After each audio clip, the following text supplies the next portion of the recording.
ప్రస్తుతం మనతో పాటు అయితే బీఆర్ఎస్ కార్పొరేటర్ మన్నే కవితా రెడ్డి గారు ఉన్నారు. ఆవిడతో మాట్లాడే ప్రయత్నం చేద్దాం. మేడం చెప్పకుండా సురేఖ చేసినటువంటి వ్యాఖ్యలు ఏవైతే ఉన్నాయో వాటి మీద మీరు కంప్లైంట్ ఇవ్వడం జరిగింది. సో పోలీసులు ఏ విధంగా రెస్పాండ్ అయ్యారు? ఏసీపీ సార్కి కూడా మేము కంప్లైంట్ ఇవ్వడం జరిగింది, సిఏ సార్కి కూడా మేము కంప్లైంట్ ఇవ్వడం జరిగింది. సార్ వాళ్ళు ఒకటే మాట చెప్పారు, ఒక 2 days couple of days time ఇవ్వండి, తక్షణమే మేము దీని మీద చర్యలు తీసుకుంటాము, చట్టపరంగానే న్యాయమే జరుగుతుందని కూడా మాకు చెప్తా ఉన్నారు ఆ విషయంలో. సో ఆ విషయమే కాకుండా ఏసీపీ సార్ కూడా చెప్పారు, ఈ కంప్లైంట్ కాపీ ఇక్కడి నుంచి మేము కోర్టు కూడా పంపిస్తామనే విషయం చెప్పారు. హోప్ ఫర్ ద బెస్ట్, చట్టపరమైన న్యాయం జరుగుతుందని మేము నమ్ముతా ఉన్నాము.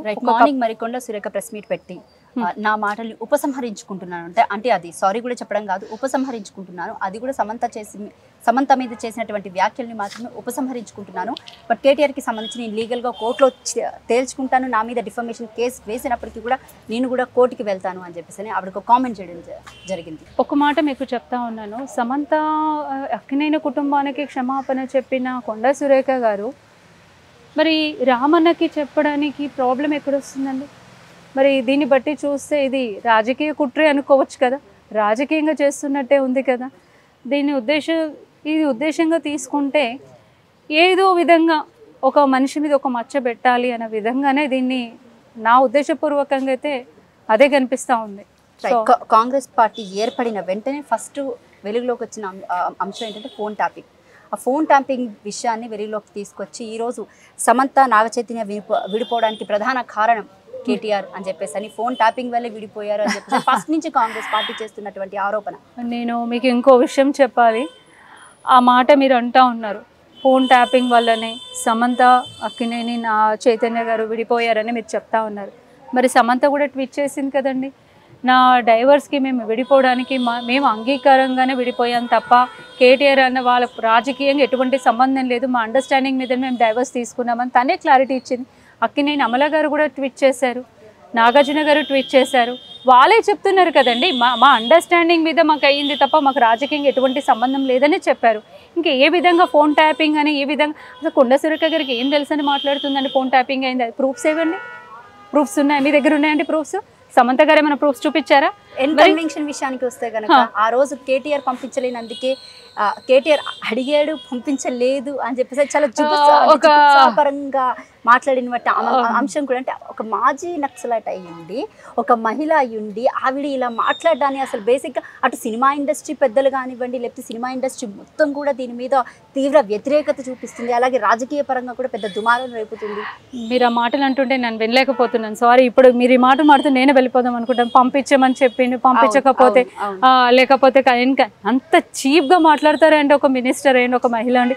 పంపించడం ఏంటి, రమ్మండం ఏంది, ఆయన పంపించమండి, ఈ రూమ్కి ఏందండి, భాష ఏంటి, స్లాంగ్ ఏంటి, లాంగ్వేజ్ ఏంది, ఎక్కడున్నాం? ఇంత టెక్నాలజీ డెవలప్మెంట్ అయిపోయింది, ఇంత డెవలప్మెంట్లు ఇలాంటి టెక్నాలజీ ఉన్న అప్డేటెడ్ అయి ఉన్నప్పటికీ కూడా ఆ స్లాంగ్ వాడొచ్చా? ఒక మహిళగా మాట్లాడొచ్చా ఆ మాటలు? కొండా సురేఖ కూడా ఒక బిడ్డ ఉంది కదండి, ఒక ఆడపిల్ల ఉంది కదా, ఒక తల్లే కదండి. మరి ఆలోచించి మాట్లాడాలి, వాస్తవాలు ఏంది అవాస్తవాలు ఏందో తెలుసుకోవాలి. అంతేగాని ఇంత చీప్ వల్గర్ లాంగ్వేజ్గా మాట్లాడడం అనేది నోటికి అదుపు అన్నది ఉండాలా. కొండా సురేఖ గారు కానీ సీతక్క కానీ మాట్లాడడం అనేది పద్ధతైన మాట.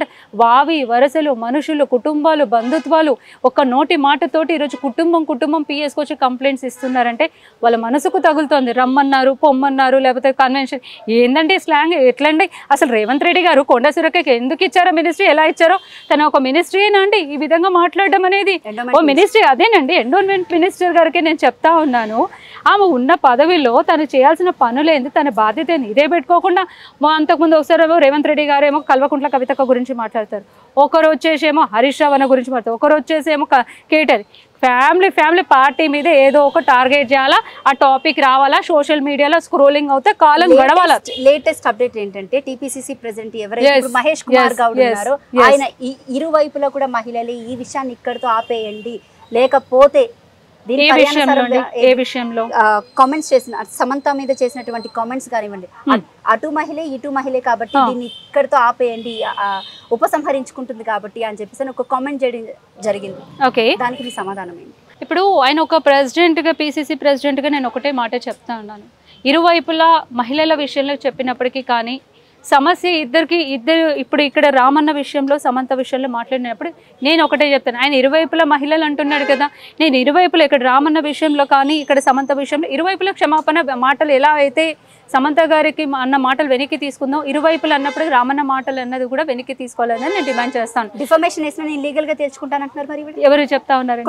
మంచిదేనండి, తెలుసుకోమని ప్రూఫ్స్ ఏమైనా పట్టుకురామని మేమందరం కూడా ఉన్నాం కదండి.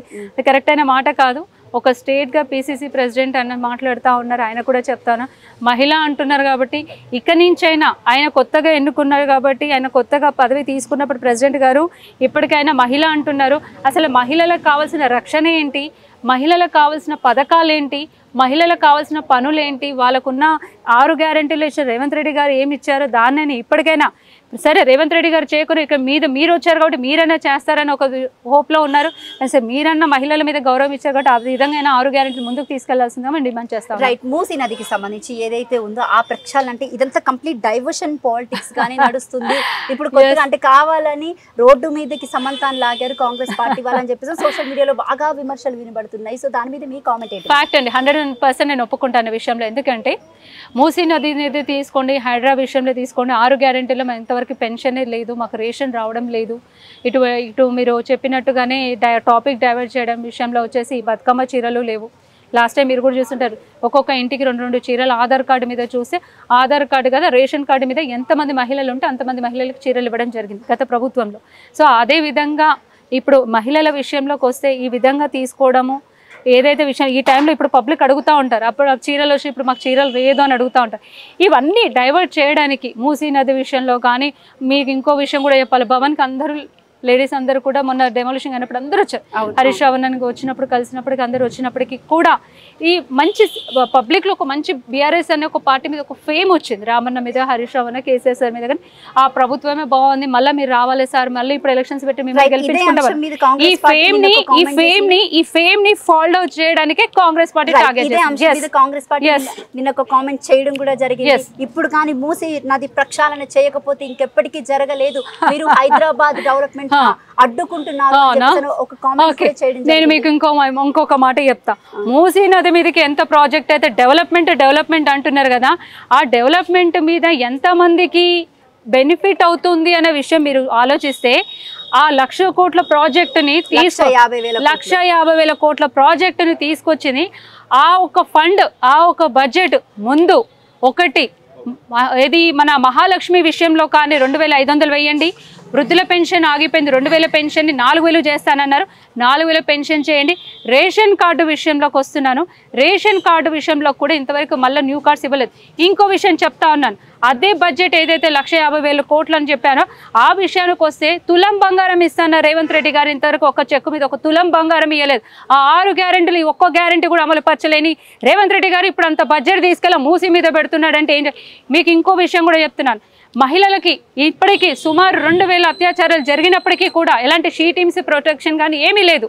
అలాంటి షీ టీమ్స్ విషయంలో కానీ మహిళలకు ఎలాంటి రక్షణ లేకుండా గాంధీ హాస్పిటల్ 65 మెంబర్స్ ఎక్స్పైర్డ్ అయినప్పటికీ ఇంతవరకు రేవంత్ రెడ్డి గారు చీఫ్ మినిస్టర్గా ఉండి హోదాలో ఒక్కసారి కూడా వచ్చి కనీసం ఒకసారి కూడా వచ్చి చూడలేదు. మళ్ళీ చెప్తాడు పెద్ద పెద్ద మాటలు మాట్లాడితే కేసీఆర్ సార్ ఫామ్ హౌస్లో ఉన్నాడు, అక్కడ ఉన్నాడు, ఇక్కడ.